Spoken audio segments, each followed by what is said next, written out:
Hello friends, मैं आरती यादव आपके अपने यूट्यूब चैनल पर आप सभी लोगों का हार्दिक अभिनंदन करती हूँ और इसी के साथ साथ आप सभी को गुड मॉर्निंग। आज हम आपके लिए टॉप 1000 क्वेश्चंस की जो हमारी सीरीज चल रही है सुबह के नाश्ते के रूप में, उसकी क्लास नंबर 16 आपके लिए लेकर आए हुए। इस सीरीज में आपको तीनों के क्वेश्चन देखने को मिलेंगे, फिजिक्स, केमिस्ट्री और बायोलॉजी। तीनों के क्वेश्चंस हम आपको करा रहे हैं, बहुत ही इंपॉर्टेंट क्वेश्चन करा रहे हैं जो आपके एग्जाम में आने की बहुत ज्यादा संभावना भी है। जिस प्रकार के क्वेश्चंस हम आपको करा रहे हैं इसी प्रकार के क्वेश्चन आपको एग्जाम में देखने को मिलेंगे। अभी तक आपने पिछली 15 क्लासों को नहीं देखा है, सीरीज की 1 से लेकर 15 क्लासेस सीरीज की नहीं देखी है तो एक बार उनको जरूर देखिएगा। बहुत कुछ नया सीखने को आपको मिलेगा। और इसी के साथ साथ आपसे एक बात और बोलना चाहती हूँ, हमारी लगभग 35 क्लासें बायोलॉजी थ्योरी की डली हुई चैप्टर वाइज। बहुत ही अच्छा कंटेंट हमने आपको वहां पर दिया हुआ है। और यदि आपकी थ्योरी कंप्लीट हो किसी भी चैप्टर की तो किसी भी प्रकार का क्वेश्चन उस चैप्टर से यदि आ जाए तो आप पक्का ही उसे करके आओगे। तो हमारी जो थ्योरी की क्लासें डली हुई है 35 क्लासें, उन्हें एक बार आप लोग जरूर देखें और साथ ही साथ नोटबुक पे नोट डाउन करते हुए चले, जिससे उन चीजों को आप लोग बाद में रिवाइज कर सके एग्जाम टाइम।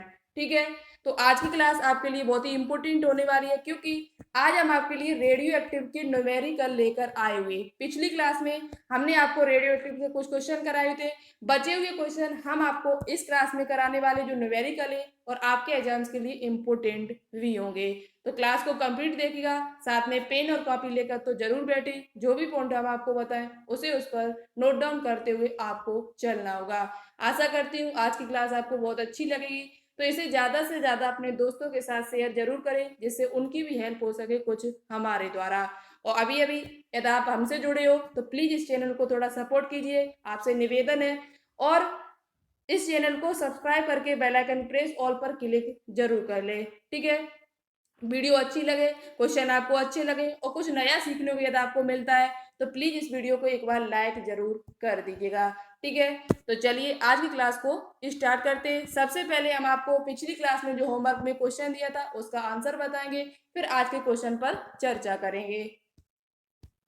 तो देखिएगा, आज का जो क्वेश्चन है पिछली क्लास का वो ये था, रॉकेट की गति पर कौन सा संरक्षण सिद्धांत लागू होता है।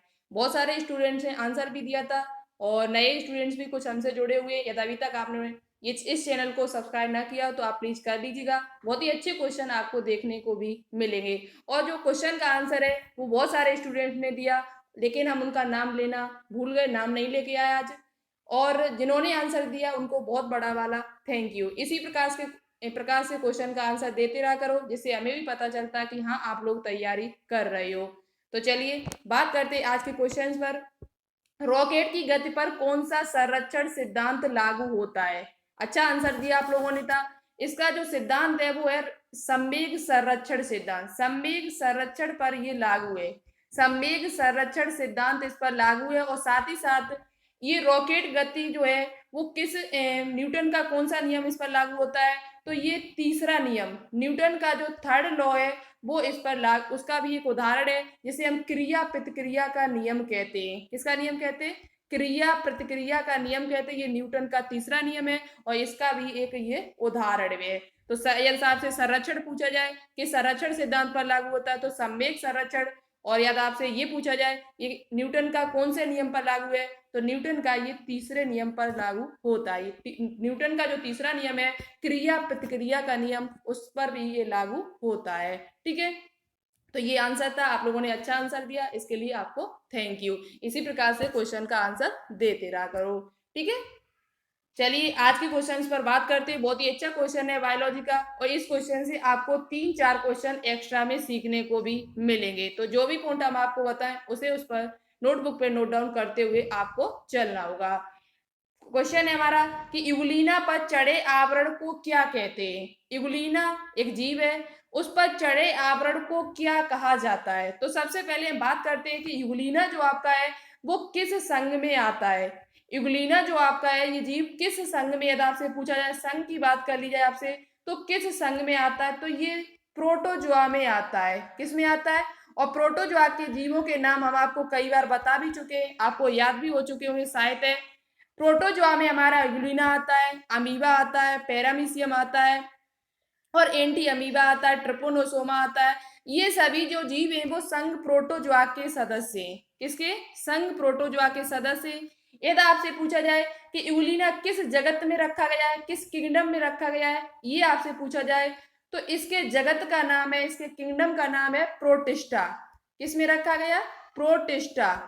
प्रोटिस्टा में रखा गया है। प्रोटोजोआ में यदि आपसे संघ पूछा जाए तो प्रोटोजोआ बताओगे, यदि आपसे जगत पूछा जाए इसका तो प्रोटिस्टा बताओगे। किसका? इग्वलिना। इग्वलिना, अमीबा, पैरामीशियम, इनका जो संघ है वो प्रोटोजोआ है, इनका जो जगत है, जो किंगडम है, वो प्रोटिस्टा है। ठीक है, इतनी बात आपको क्लियर हो चुकी होगी। अब बात करते हैं संघ प्रोटोजोआ में। तो देखिएगा, अब बात करते हैं कि इग्वलिना, ये तो पता चल गया आपको किस संघ में रखा गया और किस जगत में रखा गया है। अब बात करते हैं कि संघ प्रोटोजोआ में कैसे जीव आते हैं। ये इग्वलिना जो है वो आपका किस प्रकार का जीव है, एक कोष की है कि बहुकोष की है कि यूकैरियोटिक है या प्रोकैरियोटिक है, किस कोष का? तो बात, ये जो इग्वलिना होता है जो एक कोशिकी होता है, कैसा होता है? एक कोशिकी होता है और यूकैरियोटिक जीव होता है। एक कोशिकी होता है, यूनिसेलुलर होता है और यूकैरियोटिक जीव है। कैसा है? यूकैरियोटिक।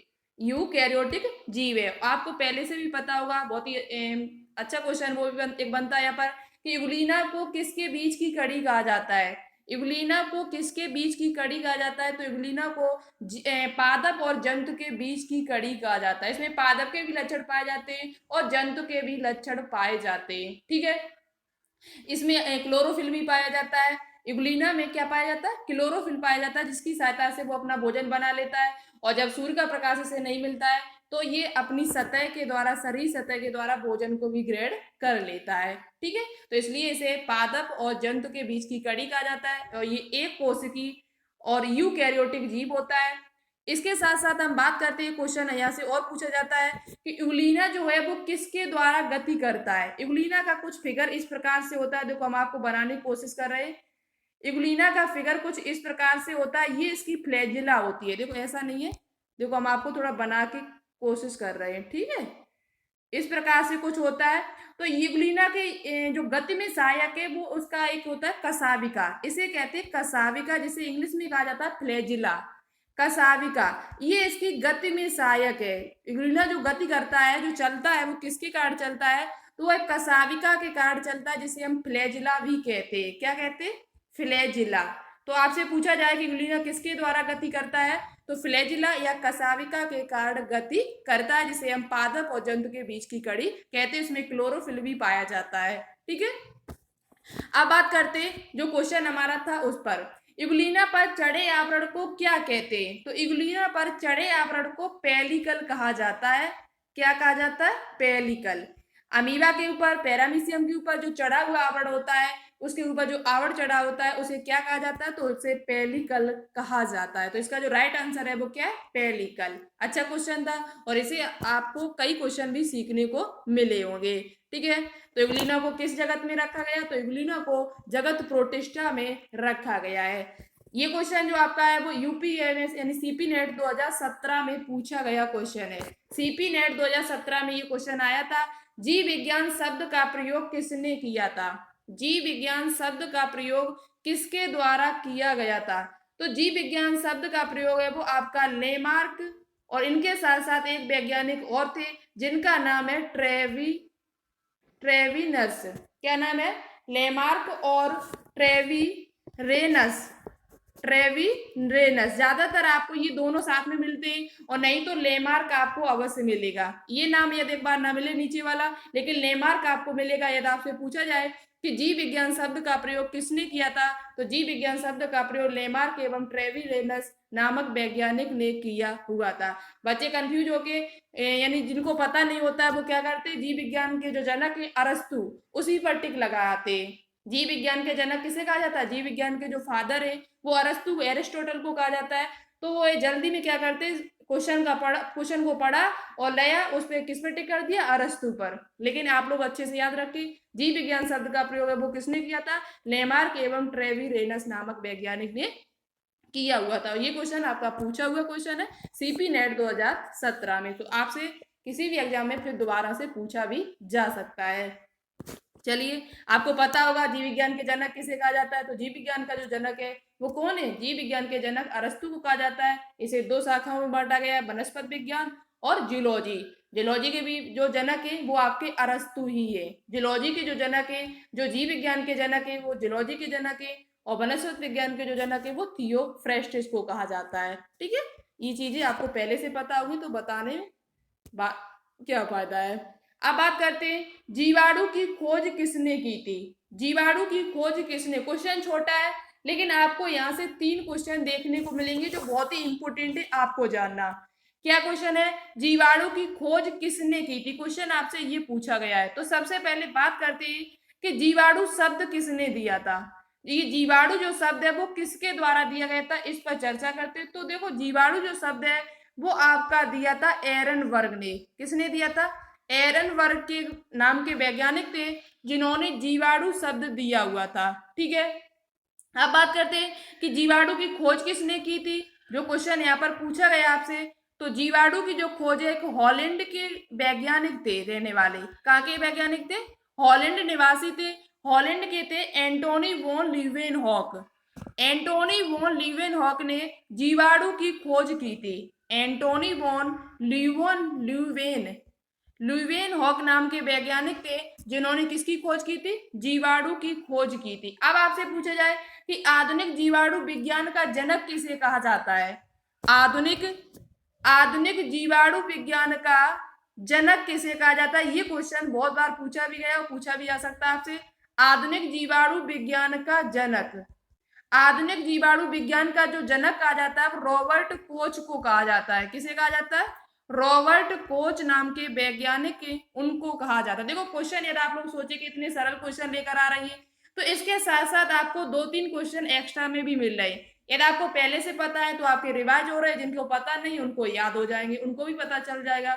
तो क्वेश्चन इस सीरीज में आपको सरल भी मिलेंगे और कठिन भी मिलेंगे। ठीक है, और क्वेश्चन ऐसा नहीं है कि आपके एग्जाम में कठिन ही पूछे जाए, हमेशा क्वेश्चन सरल भी पूछे जाते। आधे से ज्यादा क्वेश्चन आपको एग्जाम में इसी प्रकार के मिलते। ठीक है, तो सभी प्रकार के क्वेश्चन इस सीरीज में आपको देखने को मिलेंगे, और हमारे साथ यदि आप लोग लगातार बने रहोगे तो बहुत कुछ नया सीखने को भी मिलता रहेगा। ठीक है, तो आपसे पूछा जाए जीवाणु की खोज किसने की थी, तो एंटोनी वॉन ल्यूवेनहॉक ने की थी। किसने की थी? एंटोनी वॉन ल्यूवेनहॉक नाम के वैज्ञानिक जो हॉलैंड के निवासी थे, उन्होंने जीवाणु की खोज की थी। एरनबर्ग ने नाम दिया, शब्द दिया था। और आधुनिक जीवाणु विज्ञान का जनक पूछा जाए तो रॉबर्ट कोच को कहा जाता है। किसे कहा जाता है? रॉबर्ट कोच को कहा जाता है।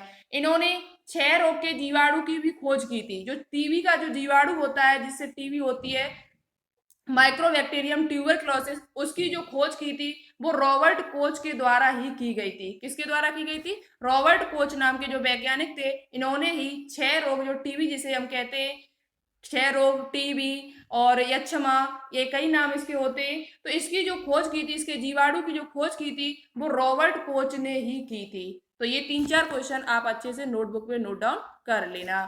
ठीक है, नेक्स्ट क्वेश्चन की बात करते हैं। नेक्स्ट क्वेश्चन है टैक्सोनॉमी शब्द यानी कि वर्ग की। टैक्सोनॉमी को हिंदी में कहा जाता है वर्ग की, जिसमें वर्गीकरण का अध्ययन किया जाता है। वर्गीकरण जो क्लासिफिकेशन है उसका अध्ययन जो किया जाता है विज्ञान की किस शाखा में किया जाता है, तो वर्गीकरण का अध्ययन जो किया जाता है वो वर्गीकी में किया जाता है। किसमें किया जाता है? वर्गीकी, जिसे हम टैक्सोनॉमी कहते हैं। ठीक है, वर्गीकी यानी टैक्सोनॉमी शब्द किस वैज्ञानिक के द्वारा दिया गया है। वर्गीकी जो शब्द है वो किस वैज्ञानिक के द्वारा दिया गया है, ये आपसे पूछा गया है। तो चलिए इसका आंसर बता देते हैं आपको। इसका जो आंसर है वो A.P. कंडोले, A.P. कंडोले, A.P. कंडोले नाम के वैज्ञानिक थे जिनके द्वारा टैक्सोनॉमी शब्द दिया गया है। कंडोली, कंडोली है, सॉरी, कंडोली। टैक्सोनॉमी शब्द किस वैज्ञानिक के द्वारा दिया गया? तो A.P. कंडोली नाम के वैज्ञानिक के द्वारा दिया गया। वर्गीकी क्या है, टैक्सोनॉमी किसे कहते हैं? तो एक प्रकार की विज्ञान की शाखा है जिसमें क्या किया जाता है? वर्गीकरण का अध्ययन किया जाता है। किसका अध्ययन किया जाता है? वर्गीकरण का अध्ययन किया जाता है। ठीक है, तो टैक्सोनॉमी शब्द का प्रयोग आपको पता चल गया, A.P. कंडोली नाम के वैज्ञानिक ने दिया हुआ था। बात करते हैं ICVN का पूरा नाम क्या है। अभी आपको केमिस्ट्री की न्यूमेरिकल भी मिलेगी, तो लगातार हमारे साथ बने रहना। ICVN का पूरा नाम क्या है? ICVN का पूरा नाम जो आपका है वो इंटरनेशनल इंटर इंटर आई से इंटरनेशनल, और सी से कोड, और वी से बॉटनिकल, बॉटनिकल बॉटनिकल, और एन से आपका है बॉटनिकल, इंटरनेशनल कोड, बॉटनिकल, और नोमेनक्लेचर। नोमेनक्लेचर नोमेनक्लेचर का मतलब क्या होता है? नामकरण। नामकरण। तो इसका जो फुल फॉर्म है वो आपकी इंटरनेशनल कोड ऑफ और लगा लेना यहाँ पर, of international code of botanical nomenclature, ये ICVN का पूरा नाम होता है। कभी कभार आपसे पूछ लिया जाता है तो आपको पता होना चाहिए कि ICVN का फुल फॉर्म क्या होता है। तो international code of botanical botanical nomenclature, इसमें वनस्पति विज्ञान का जो नामकरण किया जाता है, जो वैज्ञानिक नाम रखा जाता है, वो इसी के द्वारा रखा जाता है। ठीक है, तो आपको फुल फॉर्म पता चल गई होगी। एक बार इसे अच्छे से याद कर लेना। हम दोबारा से एक बार फिर बोल देते हैं यदि आपको न समझ में आया हो। International code of botanical nomenclature. चलिए नेक्स्ट क्वेश्चन की बात करते हैं। नेक्स्ट क्वेश्चन है, जीवों के वर्गीकरण के 3 जगत पद्धति किसने दी थी? जीवों के वर्गीकरण के 3 जगत पद्धति किसके द्वारा दी गई थी? तो 3 जगत जो पद्धति है वो किसके द्वारा दी गई थी? तो वो आपके EH हैकल के द्वारा दी गई थी। हैकल नाम के एक वैज्ञानिक थे जिनके द्वारा 3 जगत वर्गीकरण किया गया। 3 जगत पद्धति जो है, 3 जगत जो सिस्टम है, 3 किंगडम सिस्टम है, वो किसके द्वारा दिया गया था? तो वो EH हैकल के द्वारा दिया गया था। किसके द्वारा? EH हैकल नाम के वैज्ञानिक के द्वारा दिया गया था। इन्होंने इसमें क्या किया था? तो इन्होंने प्रोटिस्टा को रखा था, प्रोटिस्टा जिस पर हम चर्चा अभी पीछे कर चुके हैं। दूसरा इन्होंने प्लांटी, और तीसरा आपका एनिमिलिया एनिमेलिया, ये 3 इन्होंने इस जगत में रखे हुए थे। सबसे पहले प्रोटिस्टा को, फिर प्लांटी को, फिर उसके बाद एनिमेलिया को रखा था। ठीक है, तो यदि आपसे पूछा जाए कि जीवों के वर्गीकरण की 3 जगत पद्धति किसने दी थी? तो EH हैकल ने दी थी। और 5 जगत वर्गीकरण आपको पहले से पता, RH व्हिटकर के द्वारा 1969 ईस्वी में दिया हुआ था। कब दिया था? 1969 ईस्वी में दिया गया था। और 2 जगत वर्गीकरण किसने दिया है? तो वो आपका कैरोलस लीनियस ने दिया हुआ था। इसी चैप्टर को हम शाम को लेकर आ रहे हैं, तो उसे देखना भी बिल्कुल भी ना भूलें। बात करते हैं, जंतुओं में कार्बोहाइड्रेट का संचय किस रूप में होता है? जंतुओं में कार्बोहाइड्रेट का जो संचय है वो किस रूप में होता है? तो देखो, जंतुओं में कार्बोहाइड्रेट का जो संचय है वो ग्लूकोज जो होता है वो हमारा ग्लाइकोजन में चेंज हो जाता है, और वो यकृत में इकट्ठा होता जाके तो ग्लाइकोजन के रूप में संचित होता है। किसके रूप में होता है? यदि आपसे पूछा जाए कि जंतुओं में कार्बोहाइड्रेट का संचय किस रूप में होता है, तो ग्लाइकोजन के रूप में होता है। और ये कहाँ पर होता है? यकृत में। हमारा जो लीवर होता है उसी में ग्लाइकोजन इकट्ठा होता है। जो ग्लूकोज होता है वो ग्लाइकोजन में बदलता रहता है, वो वहीं पर संचित होता रहता है। जब हमको जरूरत पड़ती है तो ग्लाइकोजन पुनः ग्लूकोज में टूट जाता है। ग्लाइकोजन जो होता है वो ग्लूकोज में टूट जाता है, और ये कहाँ पर संचित होता है? तो ये यकृत में संचित होता है। अब बात करते हैं कि पादपों में किसके रूप में होता है। तो पादपों में जो कार्बोहाइड्रेट होता है वो मंड के रूप में होता है, जिसे हम स्टार्च कहते हैं। इंग्लिश में क्या कहते हैं? स्टार्च। पादपों में मंड के रूप में होता है, और जंतुओं में जो होता है वो किसके रूप में होता है? ग्लाइकोजन के रूप में संचित होता है। ठीक है, चलिए नेक्स्ट क्वेश्चन की बात करते हैं। नेक्स्ट क्वेश्चन अब आपका केमिस्ट्री का है। अच्छा क्वेश्चन है बहुत ही, और इसी प्रकार के क्वेश्चन आपके एग्जाम में आपसे पूछे भी जा सकते हैं। क्वेश्चन है हमारा कि 92 यूरेनियम 238 के रेडियो एक्टिव विघटन की श्रृंखला से पहले एक एल्फा कण तथा उसके बाद बीटा कण निकलता है, तो इन क्रमागत विघटनों से बने नवीन नाविक की द्रव्यमान संख्या तथा परमाणु क्रमांक बताइए। देखो, इस क्वेश्चन को करने से पहले थोड़ा हम आपको जानकारी और अच्छी दे रहे, जिससे आपका ये क्वेश्चन बहुत सरल तरीके से सॉल्व हो जाएगा। सबसे पहले आपको पता होना चाहिए कि जितने भी रेडियो एक्टिव तत्व उनसे एल्फा, बीटा और गामा किरणें निकलती हैं। ठीक है, जितने भी रेडियो एक्टिव तत्व हैं जिनका परमाणु क्रमांक 82 से ज्यादा होता है वो सभी तत्व रेडियो एक्टिव तत्व होते हैं। हमने आपको पिछली क्लास में बताया हुआ था। तो इनसे जो किरणें निकलती है वो कौन कौन सी निकलती है? Alpha, beta, gamma. Alpha, beta, gamma 3 किरणें निकलती है। एल्फा जो किरणें होती है उसमें ये जो किरणें होती है वो हीलियम के बराबर होती है। किसके बराबर होती है? हीलियम एक तत्व है जिसका परमाणु क्रमांक 2 है और परमाणु भार इसका 4 होता है। जो एल्फा किरणें होती है वो आपके हीलियम के बराबर होती है।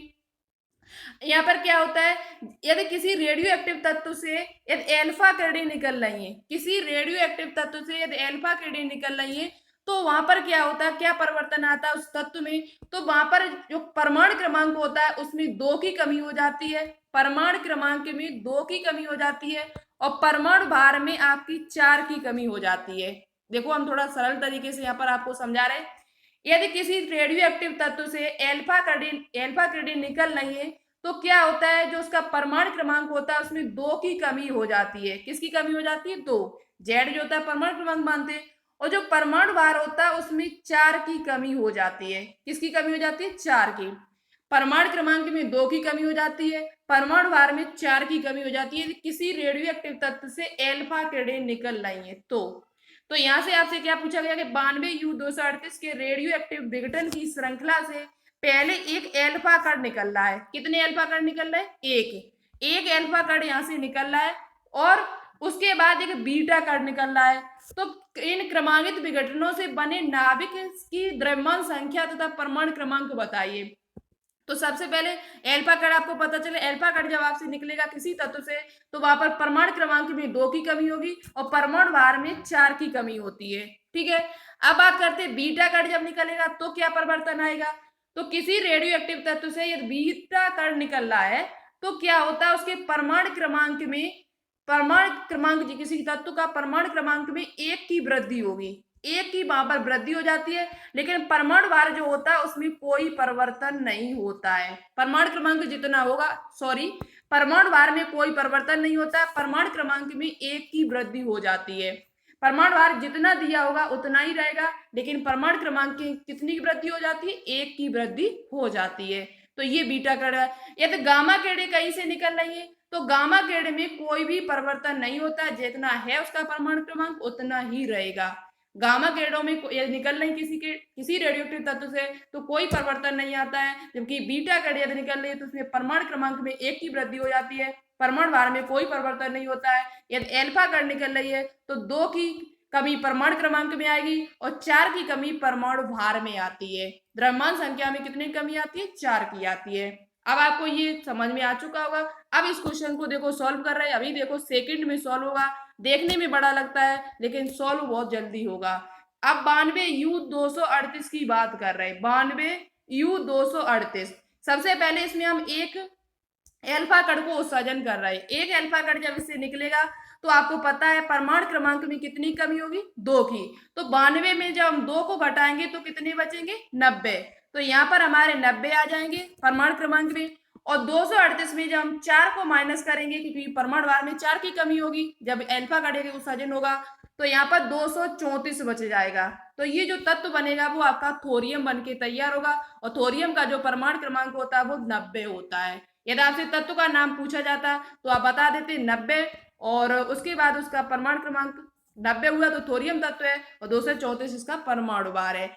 अब यहाँ से देखो क्वेश्चन क्या, पहले एक एल्फा कण तथा उसके बाद उसी जो तत्व जो बन के नया तत्व बन के तैयार हुआ उसी से एक बीटा कण निकल रहा है। उसी से क्या निकल रहा है, एक बीटा कण निकल रहा है। तो अब देखो एक बीटा कण का हम उत्सर्जन कर रहे हैं, तो 90 x 234, इसी में हम जब बीटा कण का उत्सर्जन करेंगे तो बीटा कण जब एक निकलेगा तो परमाणु क्रमांक में कितने की वृद्धि होगी, 1 की। तो 90 1 91, और यहाँ जो 234 है वो 234 ही रहेंगे। कितने रहेंगे, 234 के 234 रहेंगे, क्योंकि परमाणु भार में कोई परिवर्तन नहीं होता है, जबकि परमाणु क्रमांक में 1 की वृद्धि हो जाती है। कितने की वृद्धि हो जाती है, 1 की। तो द्रव्यमान संख्या जो नया बनने वाला जो तत्व है नाभिक है, उसका द्रव्यमान संख्या जो होगी वो 234 होगी, और परमाणु क्रमांक जो होगा वो 91 होगा, यानी 91 होगा। तो यही इस क्वेश्चन का राइट आंसर होगा, 91 234। ठीक है, आपको अच्छे से समझ में आ गया। आपको ऑप्शन दिए जाते तो उसी प्रकार से आप करते। सबसे पहले आपको द्रव्यमान संख्या पर, उसके बाद आपको परमाणु क्रमांक देखना होता। तो ये बात अच्छे से समझ में आपको आ गई होगी। यदि नहीं समझ में आए तो कमेंट बॉक्स में कमेंट करके पूछना, हम आपको बता देंगे। वह अभिक्रिया जिसमें एक भारी नाविक 2 या 2 से अधिक हल्के नाविकों में टूट जाता है क्या कहलाती है। वह अभिक्रिया जिसमें एक भारी नाविक 2 हल्के नाविकों में टूट जाता है, तो ये इस अभिक्रिया को क्या कहते हैं। तो इस अभिक्रिया को नाभिकीय विखंडन कहा जाता है। क्या कहा जाता है, नाभिकीय विखंडन कहा जाता है। क्या कहा जाता है? नाभिकीय विखंडन कहा जाता है। जब दो हल्के नाभिक, एक भारी नाभिक दो हल्के नाभिकों में टूट जाता है तो उसे नाभिकीय विखंडन कहा जाता है। और जब दो हल्के हल्के नाभिक एक भारी नाभिक का निर्माण करते हैं तो इस क्रिया को नाभिकीय संलयन कहा जाता है। क्या कहा जाता है? नाभिकीय संलयन कहा जाता है। नाभिकीय संलयन का उदाहरण हमने आपको पिछली क्लास में भी बताया था। ठीक है, आपको कमेंट बॉक्स में कमेंट करके बताना होगा नाभिकीय विखंडन का उदाहरण क्या है, जो हमने आपको पिछली क्लास में बताया हुआ है। नाभिकीय विखंडन का एक उदाहरण आपको बताना होगा और एक नाभिकीय संलयन का बताना होगा। ठीक है, तो इस अभिक्रिया को क्या कहेंगे? इस अभिक्रिया को नाभिकीय विखंडन कहा जाता है। ठीक है, नेक्स्ट क्वेश्चन की बात करते हैं। नेक्स्ट क्वेश्चन है कि 94 PU 242 में एक अल्फा कण क्षय हो रहा है तो बनने वाला नया तत्व कौन सा होगा? कौन सा कण क्षय हो रहा है? अल्फा कण। अच्छा क्वेश्चन है, एनसीईआरटी क्वेश्चन है। 94 यानी 94 PU, पीयू क्या होता है? पीयू में कौन सा तत्व होता है आपको पता होगा। इसमें एक अल्फा कण उत्सर्जित हो रहा है। किसका उत्सर्जन हो रहा है? एक अल्फा कण का उत्सर्जन हो रहा है। तो बनने वाला नया तत्व क्या होगा? तो अल्फा कण का एक का जब उत्सर्जन होगा तो यहाँ पर क्या होगी? 94 में से जब हम 2 माइनस करेंगे तो 92 बचेगा। तो 92 तो यहाँ पर मेरा आ जाएगा और यहाँ पे एक्स ये रख लिया, माना कोई तत्व होगा जो बनेगा। और यहाँ पर 242 में हम 4 माइनस करेंगे तो 92 238 आएगा। कितना आएगा? 92 238 आएगा, जो यूरेनियम का एक समस्थानिक है।